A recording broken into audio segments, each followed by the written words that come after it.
እኔ ዛሬ የሚያመኝ ነገር የገለቴ ገንዘብ ንብረቷን ማጣት አይደለም። እኔ ዛሬ 3 ልጆች አሉ። ገለቴ ግን የሁሉ አመት ሮጣ አንድ ልጅ እንኳን የእሷን ብሶት የእሷን ችግር ተናገረች እንጂ በጣም ብዙ የገለቴ ቡርቃ አይነት አትሌቶች የተጎዱ አትሌቶች አሉ። እኔ የሀዘን ቀኔ ነው።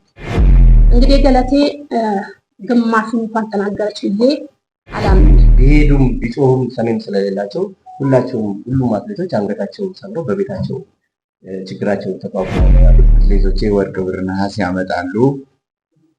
መንግስት ይደሰታል፣ ባንዲራ ይሰቀላል። ህዝብ ያንለታ ምግብ ሳይበላ በደስታ ያሳልፋል። ከጀርባው ግን ችግር አለ። ሌላ እንኳን የፍቅር ጓደኛ ይዛ ልጅ እንኳን ለመውለድ ያጣችበት ጊዜ ነው። ያው ገለቴ አብረን ስንሮጥ የነበረ ልጅ ጓደኛችን ነች። ከባለቤቷ ጋርም አብረው ሲኖሩ እንደነበረ እናውቃለን። ጀግና፣ ለማሸነፍ ሁልጊዜ የምትጥር ልዩ የልዮች ልዩ እናቷ ለምና ሁሉ እንዳሳደገቻት ተናገረች። ከዛ ባለፈ ግን በጣም ብዙ ገለቴዎች አሉ። በጣም ብዙ አትሌቶች በዚህ ደረጃ የተጎዱ ከዛም በላይ የተጎዱ ማወዳደርና መሸለም ብቻ አይደለም፣ ቦሌ መቀበል ብቻ አይደለም።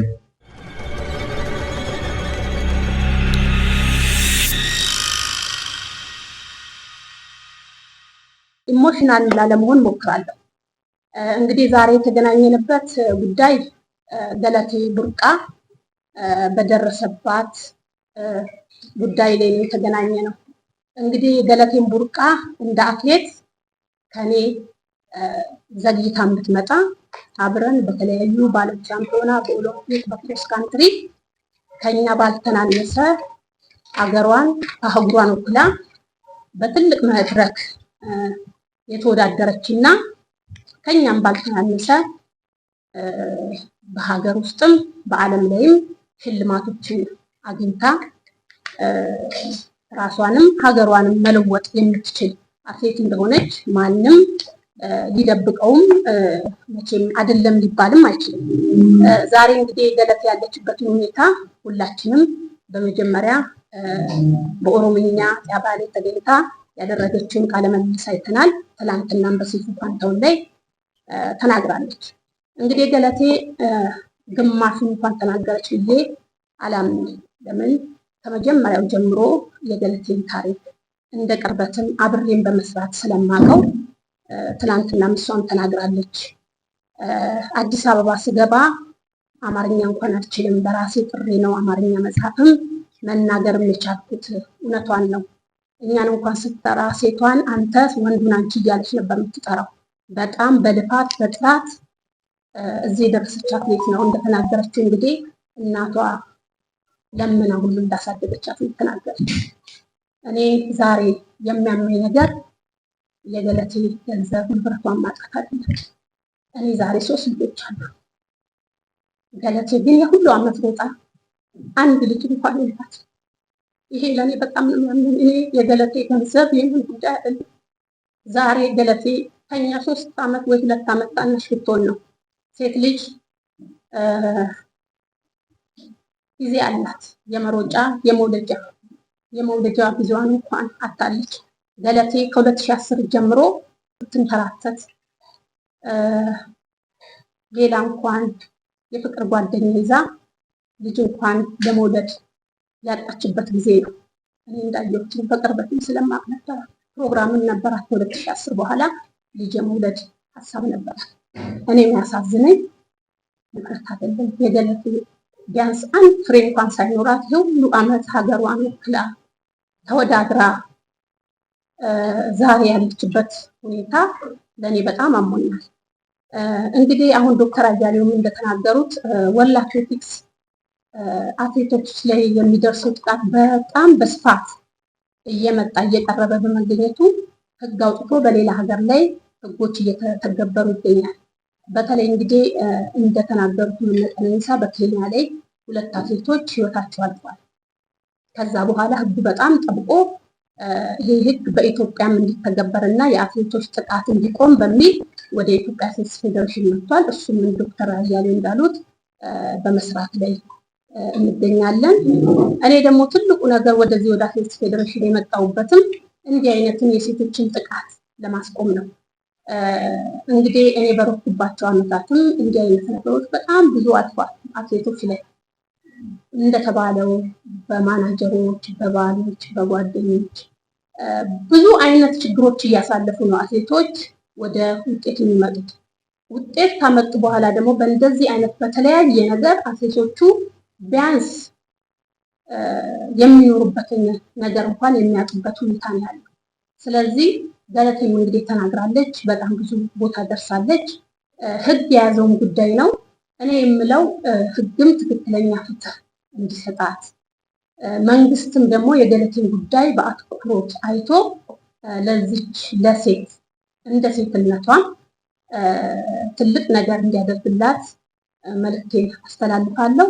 እንደ ፌዴሬሽንም እኔ ሮጬ እንደማለፌም ከገለቴ ጎን እንደሆንም ገለቴ ብቻ ሳይሆን በአሁኑ ሰዓት ብዙ ሴት አትሌቶች በዚህ ጉዳይ ውስጥ ያለፉ ባዶ እጃቸውን ቀርተው በአሁኑ ሰዓት ምንም ሳይኖራቸው የሚኖሩ ስላሉ ይሄ ዳርግ መጥቷል። እንግዲህ መንግስትም የሚመለከተው አካልም በተለይ ደግሞ የሴቶች ጉዳይ በዚህ ጉዳይ ላይ ጠንከር ያለ ነገር አድርጎ ለአትሌቶቻችን መፍትሄ እንዲፈጠር በዚሁ አጋጣሚ አስተላልፋለሁ።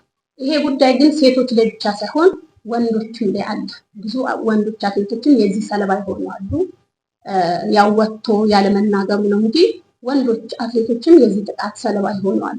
ስለዚህ ሁላችንም ተባብረን እንዲህ አይነት ጥቃቶችን ማስቆም አለብን እላለሁ። እንግዲህ የሚመለከተው አካል ለገለቴ ፍትህ ለገለቴ እየደጋገምኩኝ ፍትህ ለገለቴ እላለሁ።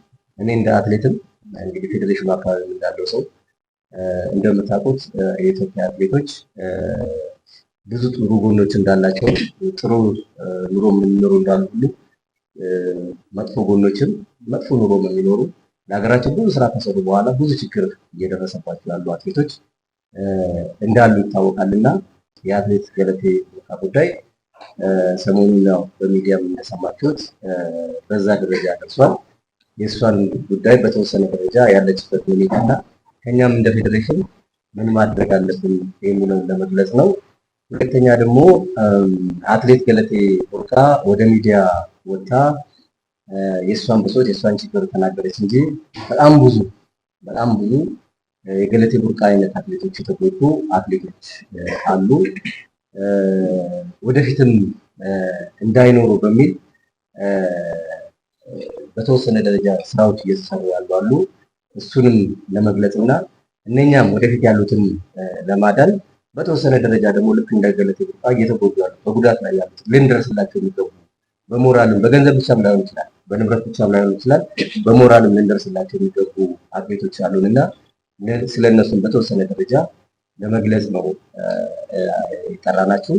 በሶስተኛ ደረጃ እና ዋነኛው የዚህ የወርልድ አትሌቲክስ ሴፍ ጋርዲንግ የሚባል አዲስ አሰራር መጥቷል። ይህንን የትኛውም ዓለም ላይ ያሉ ፌዴሬሽኖች ተግባራዊ እንዲያደርጉና ማንኛውም ህፃናትም ሴቶችም አዋቂዎችም ያው የመሮጥ የመወዳደር መብት አላቸው እና በዛ ውስጥ ችግር እንዳይገጥማቸው መወዳደር እንዲችሉ ያገኙትንም ደግሞ በአግባቡ መጠቀም እንዲችሉ እና በተለይ በአትሌቲክስ ስፖርቱ ላይ ከውጤት አንጻርም ትልቅ ጉዳት በዓለም ላይ የመጣ ስለሆነ ያንን ከመከላከል አኳያ በዓለም ላይ የወጣ ህግ አለ። ያንንም ፌዴሬሽናችን እንግዲህ እኛ ከመጣና 5 ወር አካባቢ ሆኖናል። ከባለፉት 3 ወር ጀምሮ ስራን ስንሰራ ነበረ፣ ዶክመንቶች ሲዘጋጁ ነበረ። አትሌት አግነስ ትሪፖ የምትባል የ5000 ሜትር እና የ10000 ሜትር ሯጭ እንደዚሁ በባለቤቷ ህይወቷ እንዳለፈ ይታወቃል። የኬንያ አትሌቲክስ ፌዴሬሽንን በስሟ የክሮስ ካንትሪ ውድድር እያዘጋጀላት ለባለፉት 2 ዓመቶች እያዘጋጀላት እንዳለ ያው የምታውቁት ትኖራላችሁ። በተለይ በምስራቅ አፍሪካ ችግሩ በጣም ሰፊ ነው። በሴቶች ላይ ብቻም አይደለም የሚደርሰው ይሄ ጥቃት በወንዶች አትሌቶች ላይ በጣም ይደርሳል። ምናልባት ከዚህ በኋላ ብዙ አትሌቶች ሊወጡ ይችሉ ይሆናል። እኛም እንደ ተቋም ስላልሰራንበት ይሄ ተቋምም ስላልተቋቋመ የቅሬታ ሰሜን ቢሄዱም ቢጮሁም ሰሜን ስለሌላቸው ሁሉም አትሌቶች አንገታቸውን ሰብረው በቤታቸው ችግራቸውን ተቋቁመው ነው ያሉት እና ብዙ ችግሮች እንዳሉ እንድትገነዘቡ ያስፈልጋል። ይሄን ችግር ደግሞ የምንወጣው አትሌቶቻችን ከዚህ ችግር ምንድነው ውጤታቸው ጥሩ የሚሆነው የህዝቡም የሚዲያም የመንግስትም ድጋፍ ሲኖር ነውና ይሄ በውጤት ላይ በሀገር ክብር ላይ በተለያዩ ነገሮች ላይ ትልቅ ተጽዕኖ እያሳደረ ያለ ነገር ነው። ስለዚህ በዚህ በሶስት ጉዳዮች ላይ ነው ልንወያያችሁ ወይም ልንገልጽላችሁ እየጠራናችሁ ማለት ነው። እንግዲህ ወደ ገለቴ ስንሄድ ያው ገለቴ አብረን ስንሮጥ የነበርን ነች፣ ጓደኛችን ነች። ከባለቤቷ ጋርም አብረው ሲኖሩ እንደነበረ እናውቃለን። በተወሰነ ደረጃ ግን ያው አንዳንድ ችግሮች እንዳሉ እንሰማ ነበረ። እንግዲህ ያው ህግ ይዞታል። በህጉ መሰረት ያው ራሷም ለራሷ የምትሆን ልጅ ነች። ያው ጠበቃ ቀጥራ ማድረግ ያለባትን ነገር ስታደርግ ቆይታለች። እንግዲህ እኛ አትሌቶች ያው በብዛት አብረንም አልቆም ለብቻዋም ስለነበረች በተለያዩ ነገሮች እዚህ ደረጃ ላይ ደርሳለች እና ገለቴ ብዙ ነገሮችን እንዳሳለፈች ከሷም ለመረዳት ችለናል እና አሁንም ከዛ ችግር ውስጥ እንዳልወጣች እና በተለያዩ መልኩ ድጋፍ እንደሚያስፈልጋት ተረድተናል። አሁን እንግዲህ ያው ከሩጫ ኦልሞስት ወደ ሙቃታ ላይ ነው። ባለፉት 1 ዓመታት ከትሬኒንግም በአግባቡ እየሰራች እንዳልሆነች ነው የነገረችን። ስለዚህ እኛ እንደ ፌዴሬሽንም ከጎኗ እንዳለን እንደ አትሌትም ከጎኗ እንዳለን ለመግለጽ ያው እንወዳለን ማለት ነው። የገለቴ ጉዳይ እንግዲህ ያው ህዝብ በዚህ ደረጃ ሰምቶታል። ፍትህን በተገቢው መልኩ የሞራል ግንባታንም በተገቢው መልኩ ከኛም ከኢትዮጵያ ህዝብ ታገኛለች ብለን እናስባለን። ከዛ ባለፈ ግን በጣም ብዙ ገለቴዎች አሉ። በጣም ብዙ አትሌቶች በዚህ ደረጃ የተጎዱ ከዛም በላይ የተጎዱ። እንዴት አደራችሁ? ያው ለእኔ የሀዘን ቀኔ ነው።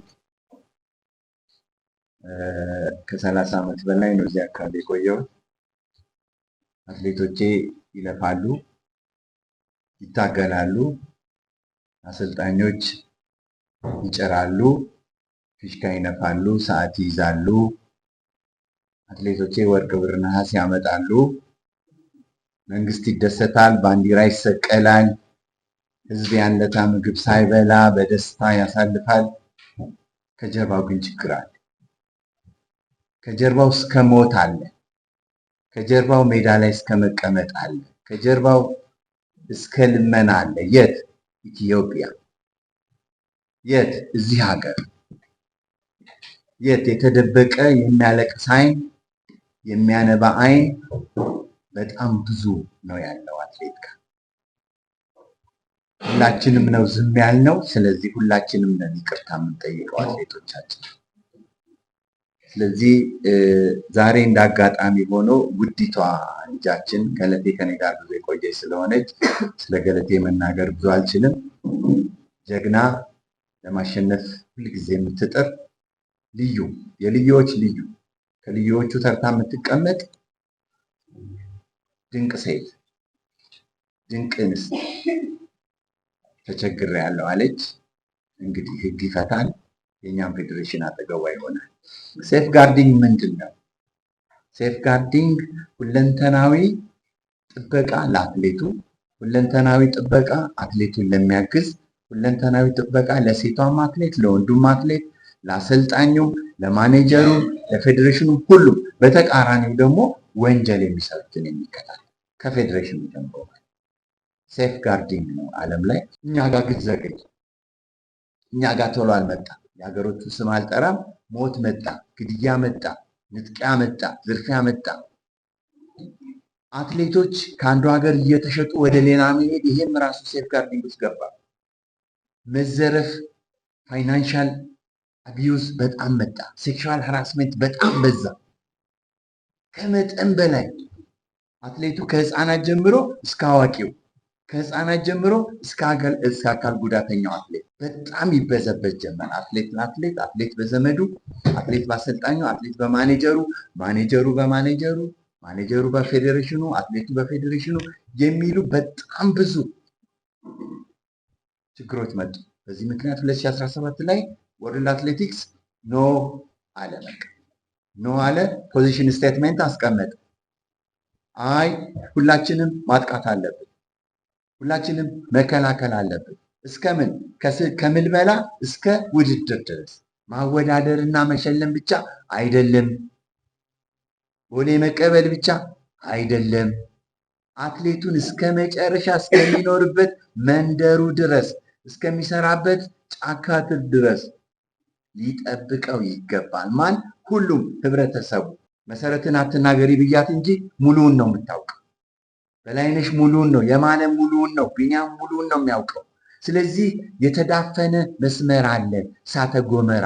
ከታች ከትምህርት ቤት ኪድስ አትሌቲክስን የጀምሬያለሁ። ሰሞኑን ኪድስ አትሌቲክስ አቋቁሜያለሁ ከ9 ዓመት ጀምሮ። እዛ ጋር ሃራስሜንት አለ። በጓደኛዋ ይደርስባታል፣ በአስተማሪዋ ይደርስባታል፣ በምን ይደርስባታል? አያችሁ፣ ኪድስ አትሌቲክስ ጋር ይጀምራል። 9 ዓመቷ ላይ ይጀምራል። ላውንች አድርጎ እርምጃ መውሰድ፣ ባለቤት መፍጠር እና በጣም መከታተል እና ዝም ብለን ተናግረን የምናልፈው ነገር እንዳይደለ። ምክንያቱም አትሌት ይቀጥላል፣ አትሌቲክስ ይቀጥላል፣ ድላችን ይቀጥላል። በዛ መካከል ቀበሮች ይመጣል፣ በዛ መካከል የቀን ጅቦች ይመጣል። ስለዚህ ይሄንን የሁላችንም አጀንዳ መሆኑን ለማብሰር ነው። እውነት ለመናገር እኔም ወደ አትሌቲክስ ፌዴሬሽን እንድመጣ አንዱ ያደረገኝ ነገር የአትሌቶች ጥቃት ነው። እንግዲህ የአትሌቶች ጥቃት እንደ ገለቴ አይነት ብቻ ሳይሆን በፌዴሬሽን በኩል በምርጫ በተለያዩ ነገሮች ብዙ ጥቃቶች ይደርሳሉ። እኛ እንግዲህ ከመጣን በኋላ የመጀመሪያ ውድድራችን ያደረግነው ወርልድ ኢንዶር ነው። ያ እንግዲህ የተለመዱ ሩቲኖች ሊመጡ ፈልገው ነበረ። በተለይ በ800 ሜትር ለመጀመሪያ ጊዜ ሄዳ የብር ሜዳሊያ ያገኘችው ንግስቲ፣ እሷ እንዳትሄድ ብዙ ጥረቶች ተደርጎ ነበር። ያንንም እኛ አትሌቶች ሮጠን ያለፈን ማንም ምርጫ እንዴት እንደሆነ አትሌቱ ምን አይነት ብቃት እንዳለው እኛን ማንም ሊሸውደን የማይችል ስለሆነ ንግስቲ እንዳትሮጥ ትሬኒንግ በምትሰራበት በሆቴሉ ሳይቀር ሄደው ማስፈራሪያ ፖሊስ ዞን ሁሉ እስከ መሄድና ልጅቷ ላይ በጣም ትልቅ ችግር እስከ መፍጠር ተደርሶ፣ እኛ ግን ልጅቷ ያላት ብቃትም ያላት ፐርፎርማንስም ጥሩ በመሆኑ ውድድሩን ሄዳ እንድትሳተፍ እኔ እንደውም ያልኩት ሄዳ ልምዳም ትምጣ፣ በቃ ብቃቱ ሰዓቱ እስካላት ሄዳ ተወዳድራ ትምጣ ተብለን እንደ ፌዴሬሽን ተስማምተን ሄደን ልከናል። ልጅቷ ብር ሜዳሊያ ይዛ የመጣችው እንግዲህ እንደ ፌዴሬሽን እኔ እንደ ሴትነቴም በተለይ በምርጫ ጉዳይ ላይ ካሁን በኋላ በኢንዶር ላይ ምንም አይነት ነገር አልተፈጠረም። የእሷንም ልጅ ሶልቭ አድርገን ሄዳ ለሀገሯ ብር ሜዳሊያ እንድታመጣ አድርገናል። አሁንም ከፊት ለፊታችን ለሚጠብቁ ውድድሮችም ፍትሃዊ የሆነ ምርጫ ማንም ከሚኒማ ውጪ በዘመን በግንኙነት በትውውቅ ማንም እንደማይመረጥ እኔ በዚህ አጋጣሚ ልነግራችሁ እወዳለሁ። በትክክለኛ ምርጫ አትሌቱ ሄዶ እንደሚወዳደርና ትክክለኛ መስፈር ጊዜም ሁሉንም ነገር ካሁኑ እየሰራን እንደምንገኝ ነው የምነግራችሁ። ችግሮች ነበሩ። እኛም ደግሞ እንደ አትሌት የሚቀጥሉትን ነገሮች በጥሩ ሰርተን አትሌቶቹ በትክክለኛ መንገድ ተመርጠው የሚሄዱበትን ነገር ለማመቻቸት እየሰራን እንገኛለን። ሁለተኛ መልሴን የማደርገው የኦቤን ጋዜጠኛ እኔ በአማርኛ ልመልስልህ። አንቺና በላይነሽ ይሄ እናንተ ላይ ደርሶ ቢሆን ምን ይሰማችሁ ነበር ነው ያልከው። እውነትህን ነው። ዛሬ እኔ በላይነሽ እንግዲህ ለ20 ዓመት ሮጠን በአቅምም በብዙ ነገሮች ተደራጅተን ጊዜም ስላለን ጥሩ ሁኔታ ላይ ስላለን አትሌቱን ለማገዝ ፌዴሬሽን መተናል። ገለቴ ግን በዛ ሁኔታ ላይ አይደለም ያለችው። ገንዘቧ የለም፣ ሞራሏ የለም፣ ከኛ ሁሉ ሸሽታለች። እውነት ለመናገር እኛ ልጆች ይዘን ስንሄድ እሷ ግን በእጇ ይዛ የምትሄደው ልጆች የእህቶቿን ልጆች ነው የምታሳድገው። እናቷን እኔ በአካል አውቃቸዋለሁ፣ አካል ጉዳተኛ ናቸው። እና የተሰማኝን ነገር ለመናገር እውነት ለመናገር በጣም ቃላት ያጥረኛል። እንግዲህ ለገለቴ እንደ ሴትነቴም እስከ መጨረሻው ድረስ ከጎኗ እንደምቆም በዚህ አጋጣሚ እንደው ክብርት አዳነች አቤቤ የገለቴን ጉዳይ እንድታይልን ቢያንስ እቺ የምትኖርባትን ቤት እንድታተርፍላት ነው መልዕክት ማስተላለፈው። ቢያንስ እቺን ቤት እንደ ሴት ነው የምጠይቃት ወይዘሮ አዳነች አቤቤ ቢያንስ መኖሪያዋን ገለቴ አሁን የመሮጥ አቅም አላት፣ የመስራት አቅም አላት። በደረሰባት ጉዳይ ነው ከውጫው እንኳን ወጣችው። በዚህ መሀል እንኳን የካናዳ ላይ የተደረገ ማራቶን በተደጋጋሚ ያሸንፋለች። ይሄ ሁሉ ውጣ ውረድ እያሳየ እየደረሰባት። ስለዚህ እኔ እንግዲህ እንደ ሴት እስከ መጨረሻው ድረስ ከገለቴ ጋር ቆሜ ቢያንስ ሌላው ቢቀር ጎዳና እንዳትወጣ የቀራትን መኖሪያ ቤት መንግስት በተለይ ወይዘሮ አዳነች አቤቤ ቤቷን እንዳታተርፍላት ነው ጥሬን ማስተላልፈው። በህግ የተያዘ ጉዳይ ስለሆነ እንግዲህ ያው ገለቴ ቅድም ስለሽም እንደተናገረው አትሌቶች እንግዲህ የራሴን እንኳን ብናገር ለ20 ዓመት የተዘጋ ኑሮ ነው የምንኖረው። እድለኛ ሆኖ ጥሩ ሲያጋጥመው ሻይን አውት አድርጓል። እንደ ገለቴ አይነቶቹ ግን ይሮጣሉ፣ ይመጣሉ፣ ገንዘባቸውን ይሰጣሉ፣ ባሌ አካሌ ብለው ውክልና ሙሉ ለሙሉ ይሰጣሉ። እነሱ ለመሮጥ ሲሄዱ ንብረታቸው በጎን ይሄዳል። ይሄ ሀቅ ምንም ውሸት የሌለው ነው። እናውቀዋለን ሁሉንም ነገር። የገለቴን ጉዳይ በደንብ ነው የማውቀው። በተወሰነ ማውርቻታለሁ። ልጅ ስለመውለድ ሁሉ አማክሬያታለሁ። ግን አንድ ሴት ልጅ 20 ዓመት ሮጣ አእምሮ ተረጋግቶ 20 ዓመት የተደበደበ ሰውነት አእምሮህም ሰውነትህም አርፎ ነው ልጅ ለመውለድ እንኳን ሬዲ የምትሆነው።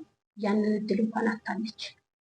ትልቁ ነገር እኔ የሚያሳዝነኝ ገለቴ ከኛ በኋላ እንድትመጣ ከ3 ዓመት በኋላ እንድትመጣ ከኛ ብዙ እድሜ ርቀት ያላት አይደለች እና ሴት ልጅ ደግሞ እንኳን ሮጠ ሳትሮጥ በአሁኑ ሰዓት ልጅ ለመውለድ ምን ያህል መከራ እንደሆነ ማንም ይገባዋል። ስለዚህ እንግዲህ ስለ ገለቴ ማለት የምችለው ይሄንን ነው። ለወደፊቱ ግን ገለቴ ብቻ አይደለች፣ ብዙ እኔ ትናንት ሲደወልልኝ የነበሩ ስልኮች ነበሩ። ሌሎች አትሌቶች በጣም በሚያሳዝናቸው ሁኔታ የማትጠብቁት አትሌቶች በአሁኑ ሰዓት ብዙ ችግር ውስጥ ያሉ አሉ። በጣም በሚያስደነግጣቸው ሁኔታ አትሌቶች እዚህ ሰሚ ስላጡ እስከ ወርልድ አትሌቲክስ የከሰሱ አሉ። ህፃናት አትሌቶች ጾታዊ ጥቃት ይደርስባቸዋል፣ ጾታዊ ትንኮሳ ይደርስባቸዋል። ከወጡ በኋላ ያለው አይደለም ለመውጣት ሴትነታቸው የሚጠየቅበት ጊዜ ያለው ወደ ክለብ ለመግባት ማናጀር ለመያዝ ብዙ ጥቃቶች እየደረሱ ያለው። እኔ በዚህ አጋጣሚ ማስተላለፍ የምፈልገው በክልል ያሉ በአዲስ አበባም አሉ ቤትም በኩል ያሉ አትሌቶች ከአሁን በኋላ ሴፍ ጋርድ የሚል የአትሌቶችን ጥበቃ የሚል ህግ ስለወጣ የሚደርስባቸውን ጥቃት መጥተው የሚከሱበት መንገድ ተቋቁሟል። ይሄ ህግም እንግዲህ መንግስት በአፋጣኝ ህጉን አጽድቆልን አትሌቶቹ በትክክለኛው መንገድ የሚበለጽጉበትን አጋጣሚ የሚፈጠርበትን ነገር እንዲመቻችልን እኔ መንግስትንም መጠየቅ ፈልጋለሁ። እንግዲህ እንዳጠቃላይ የገለቴ ለብዙ ሴቶች በቃ ብርሃን ሆናለች ብዬ ነው የማስበው። ብዙ ሴቶች ዛሬ የሚያዳምጡ ይኖራሉ። አስተያየትም ጽፎ አለ። ስንት እኛም ቤት ስንት ነገር አለ ያየሁት አለ አስተያየቶች እና ብዙ ሴቶች አሉ፣ ብዙም ወንዶች አሉ። እኛ እንደ ፌዴሬሽን መስራት ያለብንን መስራት፣ እናንተም እንደ ሚዲያ እየተከታተላችሁ አትሌቶቹ የደረሱ ሲያሸንፉ ወይ ደግሞ ውጤት ሲጠፋ ብቻ ሳይሆን ምን ላይ ነው ያሉት የሚለውንም ነገር አንድ ላይ ሆነን በመስራት እንግዲህ እቺ ስፖርት እንግዲህ ኢትዮጵያ ውስጥ አንድ የምንላት ናት። አንድ የምንላት ደግሞ አትሌቶቹ ሀገራቸውን ባንዲራ ካስጠሩ በኋላ ብዙ ነገር ካገኙ በኋላ ስማቸው ብቻ ነው እየቀረ ያለው የአብዛኛው አትሌት። እንኳን ደህና መጣችሁ። አብዛኛው ነገር የተባለ ስለሆነ በተወሰኑ ጉዳዮች ላይ ብቻ መናገር እፈልጋለሁ። እንደ ኮሚኒኬሽን ሰብሳቢነቴ ሚዲያዎችን መጠየቅ የምፈልገው ነገር አለ። ገለቴ ዛሬ እሷ ነች ወደ ሚዲያ ሄደች። በውጭ ዓለም ስታዩ መናገር ያልፈለጉትን ሀሳብ ሁሉ ወደ ሚዲያ እንዲወጣ የሚያደርጉት ጋዜጠኞች ናቸው። የኢትዮጵያ ጋዜጠኞች ይቅርታ ትልቅ ክብር አለኝ። አብዛኛው ስራችሁ ግን ስቱዲዮ ውስጥ ነው። ወርዳችሁ አትሌቱ ምን ችግር አለው ብላችሁ አትፈትሹ፣ አትጠይቁ። ዓለም ዋንጫ ሲመጣ ኦሎምፒክ ሲመጣ ብቻ የሚነሳ ንቅናቄ ብቻ መሆን የለበትም። እነዚህ ሀገር ጀግኖች ናቸው። የት ናቸው የት ነው የወደቁት ተብሎ መጠየቅ ያለበት በሚዲያ ነው። ችግራቸው መውጣት ያለበት እናንተ ራሳችሁ ፈልጋችሁ አግኝታችሁ ችግር ካለ መፍትሄ ለፌዴሬሽኑም ለመንግስት ማቅረብ ያለባችሁ እናንተ ናችሁ። እየሆነ ያለው ግን በተገላብጦች ነውና ሚዲያዎች ብዙ ስራዎች ይጠብቋል። ፌዴሬሽኑን ፈትሹት፣ ምን እየሰራ ነው? አሰልጣኝ ምን አይነት ስልጠና እየሰጠ ነው? አትሌቶች ምን አይነት ችግር አለባቸው? ይሄ ሁሉ ከእናንተ መምጣት ያለበት ነው። የስፖርት ጋዜጠኛ ማለት ይህን ሁሉ እኮ ኢንቨስቲጌት ማድረግ ያለበትን ነገሮች ሁሉ ማድረግ አለበት እንጂ ውጤት ብቻ መዘገብ መሆን የለበትም። በዚህ ላይ የምትሰሩ ጋዜጠኞች አላችሁ፣ ለዛ ክብር አለኝ። ነገር ግን ብዙዎቻችሁ ይህንን ነገር ቀድማችሁ ሄዳችሁ ቢሆን ኖሮ እንደዚህ አይነት ችግሮችን መፍታት በተቻለ። ከዛ ውጪ ለአትሌቶች የትሬኒንግ ቦታ ራሱ በቅርቡ የኢትዮጵያ አትሌቲክስ ፌዴሬሽን ራሱ ቲኬት ከፍሎ የሕክምና ከፍሎ ያሳከመው አትሌት እንዳለ ታውቃላችሁ፣ በትሬኒንግ ቦታ ላይ በደረሰበት አደጋ። ስለዚህ አትሌቶች ትሬኒንግ ቦታ ራሱ ለማድረግ ችግር በዘራፊዎች እንዴት እንደሚመቱ እንዴት እንደሚቆስሉ እያያችሁ። ስለዚህ መንግስት ይህንን አይቶ ትሬኒንግ በሚያደርጉበት ቦታ አካባቢ ላይ ጥበቃ እንዲደረግላቸው፣ ጋዜጠኞችም ይህንን ነገር በአትኩሮት ይዛችሁ ለመንግስት እንዲደርስ እንድታደርጉ። ምክንያቱም የትሬኒንግ ቦታቸው ሴፍ ካልሆነ ውጤት በምንም አይነት ማምጣት ስለማይችሉ ይሄን ነገር ለእናንተ ማስተላለፍ እፈልጋለሁ። በተጨማሪ ለአትሌቶች መናገር የምፈልገው ነገር አለ። የኢትዮጵያ አትሌቲክስ ፌዴሬሽን በተደጋጋሚ ጥሪ ያደርጋል ለአትሌቶች የስነ ልቦና ስልጠና ለመስጠት ይፈልጋል። የሚመጣው አትሌት ግን በቁጥር ነው። ገንዘባቸውን እንዴት ነው ማኔጅ ማድረግ የሚችሉት? የማኔጅመንት ስልጠና ለመስጠት ይፈልጋል። የሚመጡት በቁጥር ነው። ስለዚህ አትሌቱ ራሱ ከፌዴሬሽን ርቋል። ችግር ሲኖር ብቻ ወደ ፌዴሬሽን እና ወደ ሚዲያ መምጣት ሳይሆን አትሌቶች ፌዴሬሽኑ በሚሰጠው በሚጠራው ጥሪዎች ላይ መገኘት መቻል አለባቸው። አሰልጣኞች፣ ማናጀሮች፣ ቅድም ዶክተር አያሌው ተናግሯል። እዚህ ያለነው ሰዎች ስለ እያንዳንዱ ስለተደረገው ነገር ብንነግራችሁ ለሚዲያ አይመጥንም። በአሰልጣኞች የሚደረግ ነገር፣ በማናጀሮች የሚደረግ ነገር ቅድም የማነ ነገር ተናግሮታል። ኢቭን ወጥተው ሚዲያ ላይ እንዳይናገሩ የሚሸማቀቁ አትሌቶች እንዳሉ ይሄ ሚዲያም ራሳችሁ ፈልጋችሁ ማግኘት ትችላላችሁ። ስለዚህ ማብቃት ካለበት ከዛሬ ጀምሮ አትሌት ፎከስ አድርጎ መወዳደር ያለበት ውድድሩን ብቻ መሆን አለበት። ሌላ ጣጣ ጭንቅላቱ ላይ ኖሮት ውጤታማ ይሆናል ተብሎ ስለማይገመት በተቻለ መጠን እንደ ፌዴሬሽንም እንደ መንግስትም ሚዲያው ማግዞት አትሌቶችን መጠበቅ መቻል አለብን። አሰልጣኞች መጠበቅ መቻል አለባቸው። ይሄ አሁን የሚቋቋመው ሴፍ ጋርድ አንድ ነገር ሊፈታ የሚችለው ለአትሌቶች ጥብቅና ይቆማል። በተለያየ ችግር ሲያጋጥማቸው መናገር የሚፈልጉትን ነገር ካለ በሚስጥር በዚህ በኩል እንዲናገር። የውጭ ጉዞ ላይ የሚፈጸሙ ነገሮች አሉ።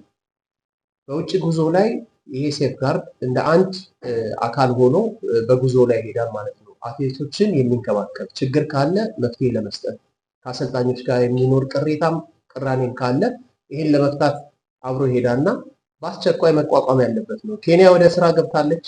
ባለፈው ቅድም ፕሬዚዳንት ስለሺ እንደተናገረው የኢጂንግ ኢንዶር ላይ አንድ ልዑክ ልከዋል። እኛ በዛ ቀንተናል። ስለዚህ ቶሎ ብለን ወደ ስራ እንድንገባ ይሄ ኢንስቲትዩት የሚቋቋመው በሚኒስትር ምክር ቤት ጸድቆ ስለሆነ ስራው በሂደት ቶሎ ብሎ ተጠናክሮ አልቆ እኛም ወደ ስራ እንድንሄድ እና አትሌቶቻችንን የምንጠብቅበት ሁኔታ እንዲፈጠር እናንተም እገዛ አድርጉን። ያለ ሚዲያ ይህን ነገር ለህዝቡም ለመንግስትም ማድረስ አንችልም። እናንተም የበኩላችሁን ጥረት አድርጉ ለማለት ፈልጋለሁ። አመሰግናለሁ። ወንዶችም አሉ፣ ግን ሞር የሴቶች ይብሳል፣ በጣም ጫና አለባቸው። ስለዚህ አደራ ነው የሚለው ይሄ ሌላ ማለት